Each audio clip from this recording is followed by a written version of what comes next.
हाँ जी, 3 कैटेगरी हमने पढ़ी है रेशियोज की। कौन कौन सी बोला?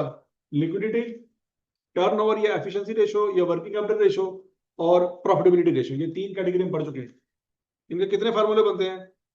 3 इसके हैं, 8 इसके हैं, 8 इसके हैं। कितने हो गए? 19 फार्मूले मैंने जुबानी सुने। जल्दी देख लो, शाबाश।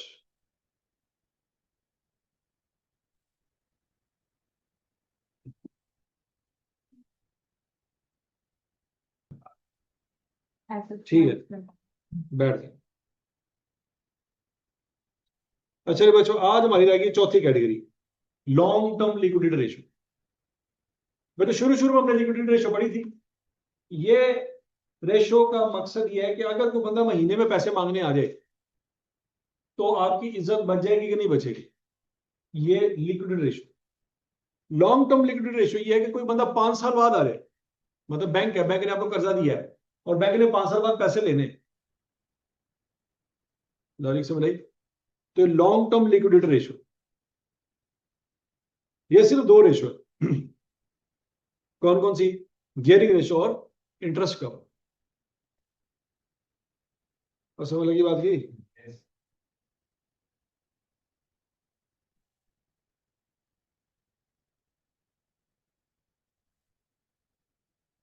अब बच्चों गियरिंग रेशो,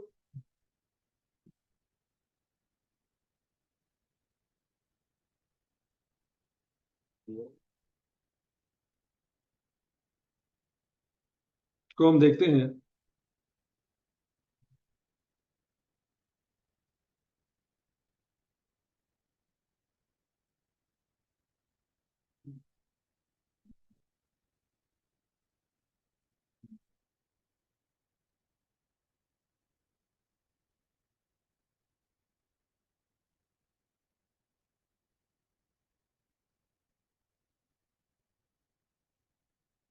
इसके 2 फार्मूले हैं। कितने फार्मूले हैं इसके? 2 फार्मूले। पहला है जी gearing ratio.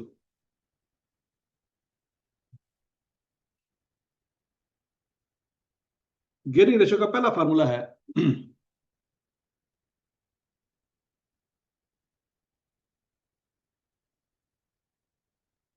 Long term loan divided by equity multiple 100। एक कंपनी ए है और एक कंपनी बी है। उस कंपनी ए का लॉन्ग टर्म लोन है 4 लाख और इक्विटी है 6 लाख। कंपनी बी का लॉन्ग टर्म लोन है जी 5 लाख और इक्विटी भी है 5 लाख। गियरिंग रेशो निकालें।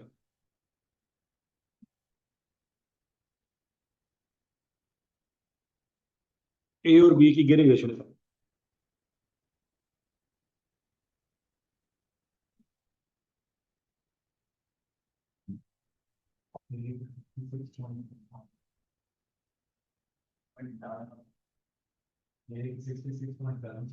सिक्सटी 6.7%। ठीक हो गया। और दूसरे की 100। अब बच्चों जो आपने आंसर निकाला है, ये आंसर नोमिनेटर का है कि डिनोमिनेटर का है?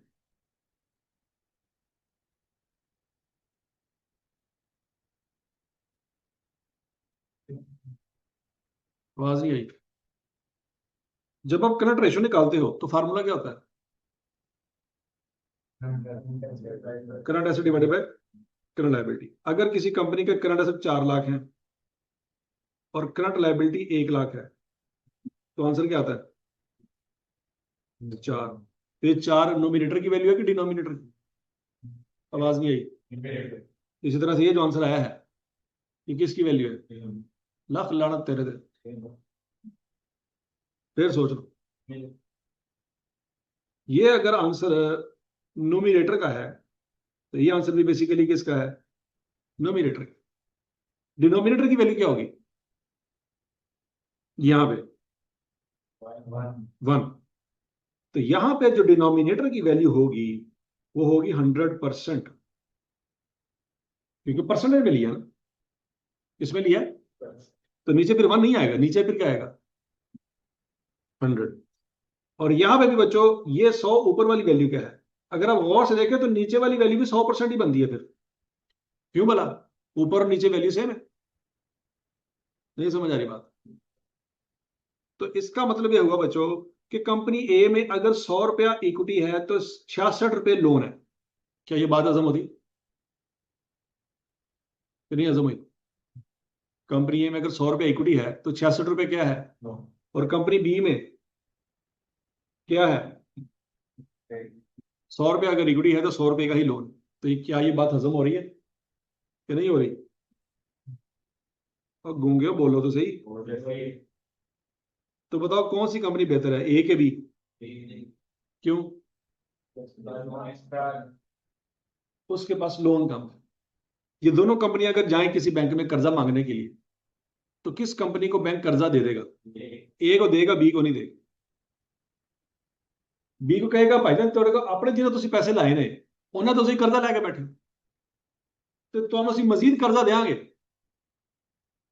तो फिर कंपनी तो फिर असं चलावे ना, क्योंकि ज्यादा पैसे साढ़े लगे। तो समझ आ गई बात की?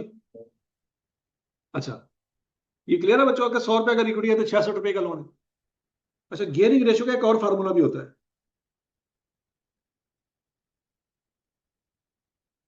उसका फार्मूला होता है long term loan divided by long term loan plus equity multiply by 100। अब दोबारा इस फार्मूले के थ्रू बच्चों ए और बी की गियरिंग रेशियो निकालो।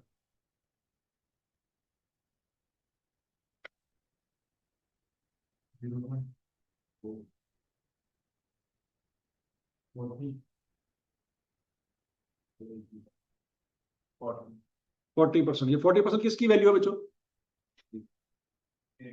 नोमिनेटर की। तो डिनोमिनेटर की वैल्यू क्या होगी 100। क्या ये बात समझ नहीं सबको? तो बोलो तो सही। और कंपनी बी का आंसर क्या है 50% डिनोमिनेटर नीचे क्या आएगा बच्चों डिवाइडेड बाय 100, ऐसे ही है। अब एक्सप्लेन करें जरा, कंपनी ए लिए 40% से क्या मुराद है?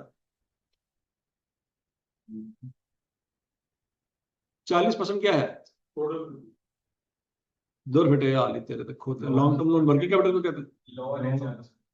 40% क्या है लोन, तो क्या इक्विटी 100% है? नीचे 100% तो आ रहा है, लेकिन 100% सिर्फ इक्विटी को शो नहीं कर रहा, नीचे जो 100% है वो किसको शो कर रहा है? लोन को और इक्विटी दोनों को मिला के शो कर रहा है। और लोन की वैल्यू तो आपको पता लग गई कितने परसेंट है।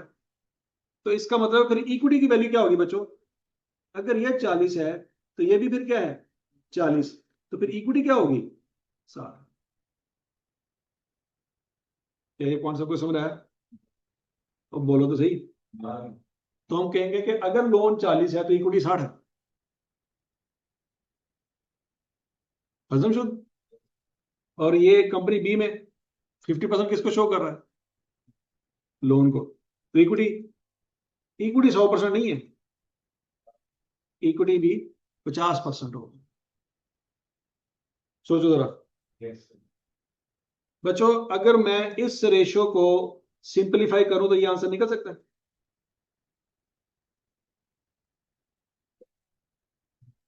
अगर मैं 2 पे डिवाइड कर दूं दोनों साइडों को तो 50-50 आ जाएगा कि नहीं आ जाएगा?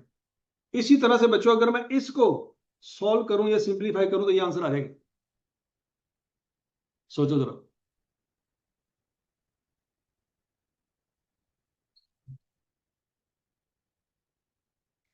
100 का लें 66.7% तो 66.7 आ जाएगा ना।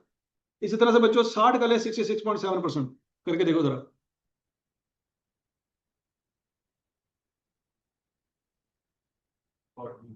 40 आ जाएगा। तो मतलब वही रेशियो ऊपर वाली सिंपलीफाई होकर ये बन जाएगी। नहीं बात समझ आ गई? क्लियर है? तो बच्चों ये दोनों रेशियो एक ही चीज है।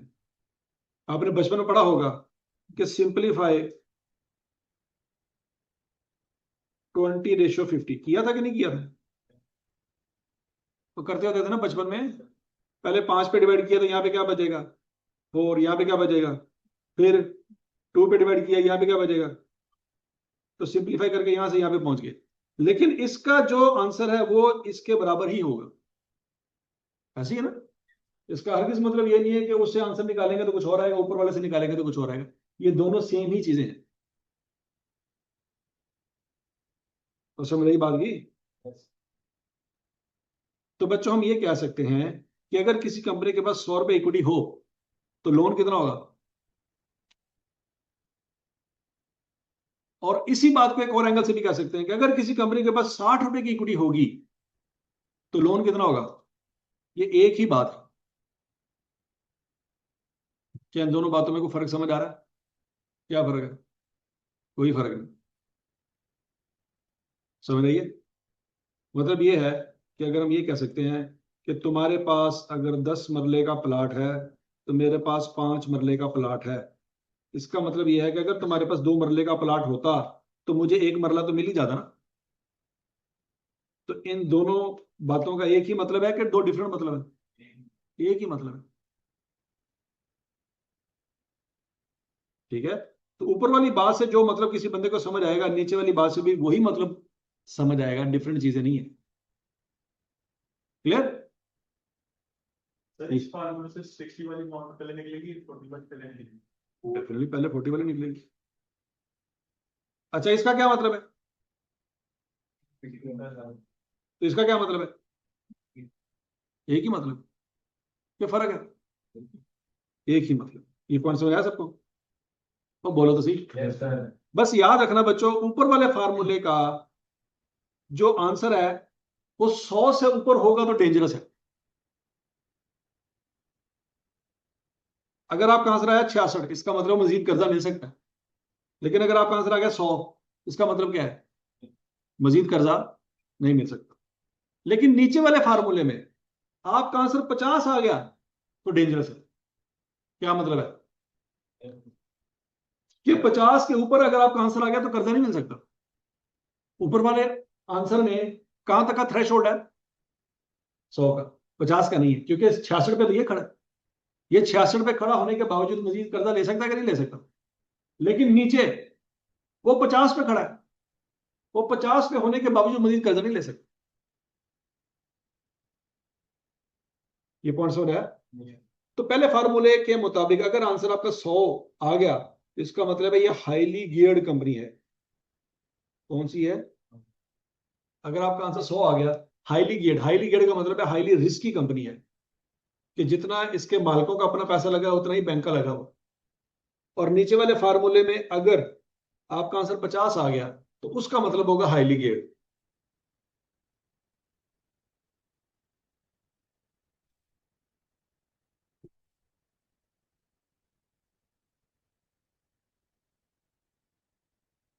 क्या ये बात समझ आई। अच्छा जी। अब बच्चों ये गियरिंग रेशियो के दो फार्मूले क्लियर है। कभी आई का ऊपर वाला फार्मूला पूछेगा, कभी आई का नीचे वाला फार्मूला पूछेगा। तो आपने देखना है कि उसने फार्मूला मतलब अगर उसने खुद से फार्मूला लगा के आंसर निकाला हो और आंसर 50 के करीब आ रहा हो तो समझ आना कि आई कैप ने फार्मूला ये वाला लगाया हुआ है। लेकिन अगर आई कैप का आंसर 100 के करीब करीब आ रहा हो इसका मतलब है आई कैप ने ऊपर वाला फार्मूला लगाया हो। क्योंकि कंपनी पागल ही होगी कि उसका आंसर इस वाले फार्मूले में 100 के करीब पहुंच जाए। नीचे वाले फार्मूले में आंसर 100 के करीब कभी भी नहीं जा सकता। मतलब कोई अन्ना ही होएगा कि जिसकी कंपनी में अपना 5 लाख लगा हो और बैंक ने उसको 10 लाख दे दिया हो। समझ आ रही बात।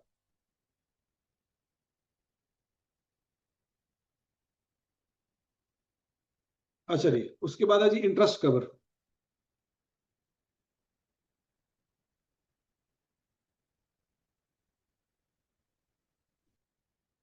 इंटरेस्ट कवर का फार्मूला है profit before interest and tax divided by interest expense.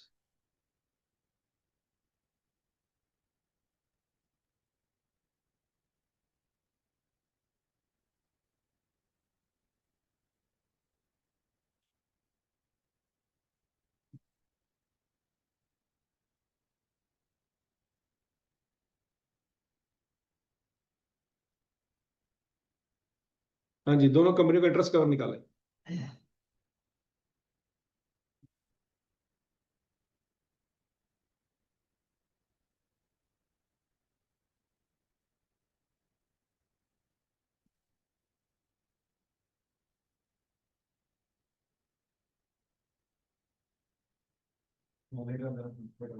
पहले का 10:1 ऐसी है, और दूसरे का है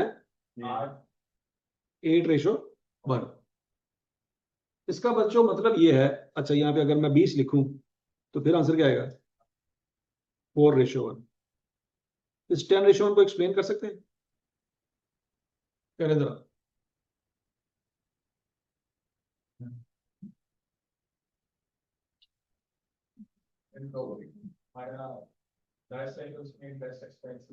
हाँ, अगर हम 10 रुपए प्रॉफिट कमा रहे हैं तो इंटरेस्ट हमारा कितना है?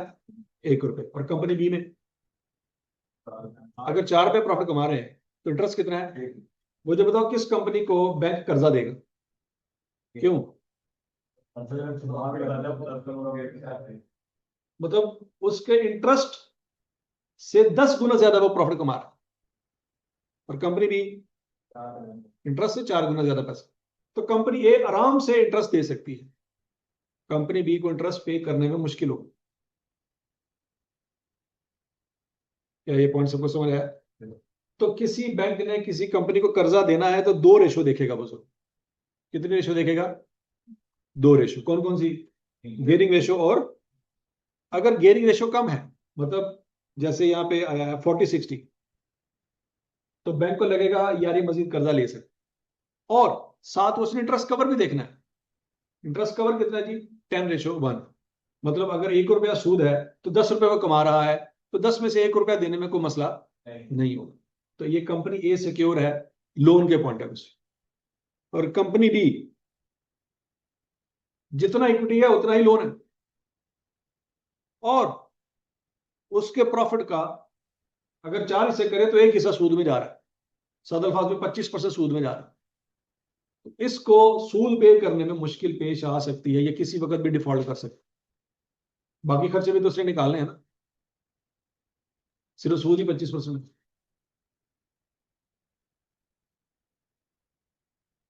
ये दोनों बातें समझ आ गई?